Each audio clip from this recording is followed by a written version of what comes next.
నమస్తే. Good morning. ఈరోజు news paper వార్తలు, వాటిలో ముఖ్యాంశాలు. ముందుగా ఈనాడు పత్రిక. మిగిల్చింది అప్పుల కుప్ప. జగన్ సర్కార్ అస్తవ్యస్త నిర్ణయాలతో ఆర్థిక విధ్వంసం. అప్పుల చెల్లింపులు భారం 10.86 లక్షల కోట్ల చేరిక. ఇంకా వెలుగు తీస్తున్న కూటమి ప్రభుత్వం. పెండింగ్ చెల్లింపుల భారమే 2.5 లక్షల కోట్లు. భారత్ 4G పెట్టుబడులు 2,400 కోట్లు. రాష్ట్రంలో 2 దశల్లో పెట్టనున్న సంస్థ. అనుబంధ కంపెనీ కేఈఎస్ఎల్ నుంచి ప్రభుత్వానికి ప్రతిపాదన. ముందుగుండా ఆయుధ సామగ్రి తయారీ యూనిట్ ఏర్పాటుపై ఆసక్తి. మట్కసిర దగ్గర భూముల గుర్తింపు. గనుడు వెంకటరెడ్డికి 50 రోజుల్లో బయటకు. బెయిల్ ఇచ్చిన ఏసీబీ ప్రత్యేక కోర్టు న్యాయాధికారి హిమబిందు. విజయవాడలోని జిల్లా జైలు నుంచి విడుదల. వైకాపా ప్రభుత్వ పెద్దల దోపిడీకి సహకారం. ఇసుక విధానంలో 2,560 కోట్ల కుంభకోణం. కీలక పాత్రధారి ఆయనే. 2 విడతలుగా కస్టడీ విచారణకు సహకరించిన వైనం. వెంకటరెడ్డిని 2 విడతలుగా కస్టడీకి తీసుకున్న ఏసీబీ విచారించింది. Jayaprakash preferences limited, JKC, Prathima infra సంస్థలు వేల కోట్ల రూపాయల మేరకు అనుచిత లబ్ధి కలిగించడంతో వెనుకనున్న అంతిమ లబ్ధిదారుల వివరాలు రాబట్టేందుకు ప్రయత్నించింది.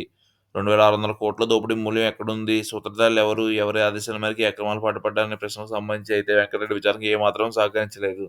తనకేం తెలియదని, గుర్తులేదని సమాధానం ఇచ్చారు. ఏ కీలక ప్రశ్నకు సమాధానం ఇవ్వలేదు.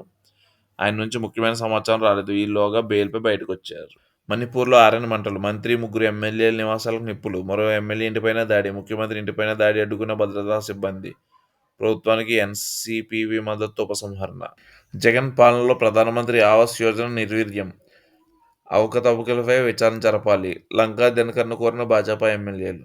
రామ్మూర్తినాయుడికి కన్నీటి వీడ్కలు. ప్రభుత్వ లాంఛనాలతో అంత్యక్రియలు. తమ్ముడు భౌతికాయం చూసి చెల్లించిన సీఎం చంద్రబాబు. ప్రముఖులు నివాళి. అన్నదాతకు తోడుగా 314 కోట్ల ధాన్యం కొనుగోలు. 280 కోట్లు జమ. ఇప్పుడు అమల్లో రైతులు నిర్ణయించుకునే వెసులుబాటు.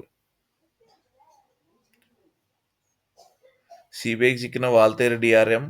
25 లక్షల లంచం పట్టివేత. మరో 2 అరెస్ట్. సుసిద్ధ పాలనతోనే బలమైన ఆర్థిక వ్యవస్థ. మోదీ నాయకత్వంలో ప్రగతి ప్రధాన దేశం. భాష మీద గౌరవంతో మరాఠీ నేర్చుకున్న. రాబోయే ఎన్నికల్లో ప్రజలే ఎన్డీఏని గెలిపించాలి. బాలర్పూర్ ప్రచారంలో ఉప ముఖ్యమంత్రి పవన్. లాభదాయక పదవి చట్టానికి మంగళం. కొత్తది తెచ్చే యోచనలో ప్రభుత్వం. లాభదాయక పదవి గల ఎంపీలపై అనర్హత వేట వేసేందుకు అవకాశం కల్పిస్తూ 60 సంవత్సరాల నాటి చట్టాన్ని రద్దు చేయాలని కేంద్రం భావిస్తుంది. దాని స్థానంలో ప్రస్తుత పరిస్థితులు తగిన విధంగా నూతన చట్టాన్ని తీసుకురావాలని యోచిస్తుంది. ఈ క్రమంలో పార్లమెంట్ అనర్హత నిరోధక బిల్లు 2008 కేంద్ర న్యాయశాఖకు చెందిన శాసన విభాగం రూపొందించింది. లాభదాయక పదవులపై అంశంపై కాల్రాజ్ మిశ్రా నేతృత్వంలో ఏర్పాటైన సంయుక్త పార్లమెంటరీ కమిటీ సిఫార్సు మేరకు మసోదా బిల్లును తయారు చేశారు. మహా సిక్సర్. అసెంబ్లీ ఎన్నికల్లో 6 అంశాలే ప్రభావం. ఫలితాన్ని నిర్ణయించేది ఇవే. ఎప్పుడూ హోరాహోరీ పోరాటమే. మహారాష్ట్ర అసెంబ్లీ ఎన్నికలు ఎప్పుడూ హోరాహోరీ పోరాటమే సాగుతుందని, దాదాపు 3 వంతు నియోజకవర్గాల మెజార్టీ మార్జిన్ స్వల్పంగానే ఉంటాయి. ఇవే అధికారాన్ని కట్టబెడతాయి. ప్రస్తుతానికి ఎన్నికల్లో ఇదే పరిస్థితి నెలకొంది. కాకపోతే ఈసారి సంప్రదాయ మిత్రులే శత్రువులుగా, శత్రువులు మిత్రులుగా ఎన్నికలు తలపడుతున్నారు. దీంతో ఈ ఫలితాలపై సర్వత్రిక ఆసక్తి నెలకొంది. ఈ పార్టీల మధ్య అసహజ మిత్రత్వం కొనసాగుతున్న ఈ ఎన్నికల్లో ప్రధానంగా 6 అంశాలు ప్రభావం చూపుతాయి. సిఐడి మహాకుట్ర. తాడేపల్లి డైరెక్షన్లో తప్పుడు స్కిల్ స్టోరీ. నాడు సిపి రమేష్ వాంగ్మూలం తారుమారు. 121వ స్టేట్మెంట్ మార్చేసిన సిఐడి అధికారులు. చెప్పిన విషయాల్లో సొంతంగా వాంగ్మూలం. అర్ధరాత్రి దాటాక అక్రమంగా చంద్రబాబు అరెస్ట్. 53 రోజుల పాటు రాజమండ్రి జైల్లోనే. సిఐడి వైసీపీ నేతల అడ్డుగోలు ఆరోపణలు. తాజాగా వెళ్ళొచ్చిన జగన్ లీలలు. ఇది వాస్తవం. ఒక పథకానికి లేదా ప్రాజెక్టు శాసనసభ బడ్జెట్ ఆమోదం ఉన్నప్పుడు నిధులు విడుదల ఎలాంటి అభ్యంతరాలు ఉండబోవు. ఏదైనా పని సత్వరం కావాలనుకున్నప్పుడు ముఖ్యమంత్రి సంబంధిత అధికారులు చెప్పడం రివాజు. PV Ramesh statement. ఇది సిఐడి కథ. స్కిల్ ప్రాజెక్టులో చెల్లింపు నిబంధనలు విరుద్ధంగా జరిగాయి. నేను కుదరదని అభ్యంతరం చెప్తే నాటి ముఖ్యమంత్రి చంద్రబాబు అనేకసార్లు ఫోన్ చేసి ఒత్తిడి చేసి డబ్బులు విడుదల చేయించారు. రమేష్ చెప్పినట్టు కోర్టులో సిఐడి సమర్పించిన నివేదిక. బాబు అరెస్టు నా స్టేట్మెంట్తో లింకా. పోలీసుల ప్రకటన దిగ్భ్రాంతికరం. ఆయన అరెస్టు దారితీసే అంశాలు ఏవీ వాటిలో లేవు. కేబినెట్ ఆమోదంతో స్కిల్ కార్పొరేషన్ ఏర్పాటు. నిబంధనలకు అనుకూలనే డిజైన్ టెక్ నిధులు. నాటి ఇంటర్వ్యూలో రిటైర్డ్ ఐఏఎస్ పివి రమేష్ స్పష్టీకరణ.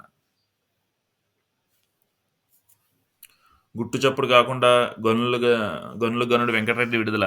తీవ్ర అభియోగాలున్న కేసులో చడిచప్పుడు లేకుండా బెయిల్. సమర్థ వాదనలు వినిపించడంలో ఏసీబీ విఫలం. బెయిల్ పిటిషన్పై అభ్యంతరం చెప్పని వైనం. దేశం విడిచి వెళ్లరాదని అధికారిక కోర్టు షరతు. ప్రతి శనివారం ఏసీబీ సిఐఏలు అధికారుల ముందు హాజరు కావాలని ఆదేశం. డీఎస్పీ ఆలస్యం. ఎస్సీ వర్గీకరణ కోసం అయిన నోటిఫికేషన్. తాజా వర్గీకరణపై ఏకసభ కమిషన్. దాని నివేదిక వచ్చాక నోటిఫికేషన్. ఈలోగా అభ్యర్థుల సన్మానాలకు అవకాశం. నోటిఫికేషన్ ఇచ్చాక ప్రక్రియ వేగవంతం. న్యాయ వివాదాలు రాకుండా ప్రభుత్వం కసరత్తు.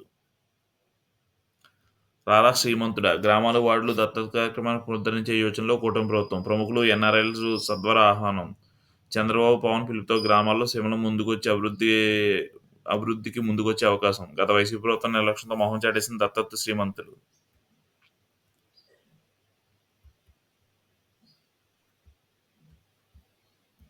ముంబై ఓటు ఎటువైపు? 2019 అసెంబ్లీ ఎన్నికల్లో బీజేపీ, శివసేన స్వీప్. 36 స్థానాలకు గాను 30 చోట్ల ఎన్డీఏ గెలుపు. లోక్సభ ఎన్నికల్లో భిన్నంగా ఫలితాలు. 6 ఎంపీ సీట్లు బీజేపీకి 2. ప్రస్తుతం 2 కూటములుగా 6 పార్టీలు. ఓట్లు తేల్చనున్న వైసీ, రాజ్ ఠాక్రే పార్టీలు.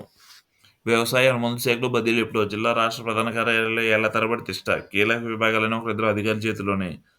స్వప్రయోజనాల కోసం అక్కడికక్కడికే సీట్ల మార్పు. గత ప్రభుత్వం బదిలీలకు అనుమతించిన మొండి చెయ్య. ఇప్పుడు ఉద్యోగుల హేతుబద్ధీకరణ సాగు. మాజీ మంత్రి కొడాలి నానిపై కేసు. సీఎం చంద్రబాబు, లోకేష్పై అసభ్య వ్యాఖ్యలు. విశాఖ పోలీసులకు ఏయూ విద్యార్థిని ఫిర్యాదు. మోదీ నాయకత్వాన ప్రగతి పథంలో భారత్. 5 ట్రిలియన్ల ఆర్థిక శక్తికి ఎదగాలంటే ఎన్డీఏ ప్రభుత్వమే ఉండాలి. పవన్ కళ్యాణ్. నా పిల్లలు మరాఠీలోనే మాట్లాడతా. ఆ భాషపై గౌరవంతోనే నేర్చుకున్నా. పూణేలో నాకు ఇల్లు కూడా ఉండేది. సనాతన ధర్మంపై దాడి చేస్తే ఊరుకోను. ఖచ్చితంగా పోరాడతా. ఉప ముఖ్యమంత్రి. మహాయతి అభ్యర్థుల తరపున రెండో రోజు ప్రచారం. డిస్కామ్ల ప్రక్షాళన ఎప్పుడో? అప్పుల ఊబిలో డిస్కామ్లు. ఆ కారణంగా పరికరాల కొనుగోలు, అధిక ధరలకు విద్యుత్ కొనుగోలు. అయినా చర్యలేవి. నేటికి కొనసాగుతున్న అక్రమాల్లో సీఎండీ.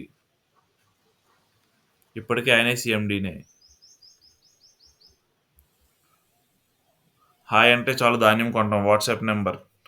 పౌర సరఫరాల సేవలో సులభంతరం. రైతుల సమయం వృధా కాకుండానే. విశాఖలో ఉద్యోగం, ముంబైలో లంచం. సిబిఐ ఉచ్చులో విశాఖ రైల్వే ఉన్నతాధికారి 20 లక్షలు లంచం తీసుకుంటుండగా అరెస్ట్. లంచం ఇచ్చే 2 కంపెనీ ప్రతినిధులు కూడా అరెస్ట్. కాంట్రాక్ట్ పనుల జాప్యానికి భారీ జరిమానా. పెనాల్టీ తగ్గించడానికి డీఆర్ఎంఓ లంచం డిమాండ్. తొలి విడత సొమ్ము తీసుకుంటూ దొరికిపోయిన వైరం. ముంబైలోని డీఆర్ఎఫ్ నివాసం సహా 11 చోట్ల సోదాలు. 87 లక్షల నగదు, 72 లక్షల రూపాయల బంగారాభరణాలు, పలు ఆస్తి పత్రాలు స్వాధీనం.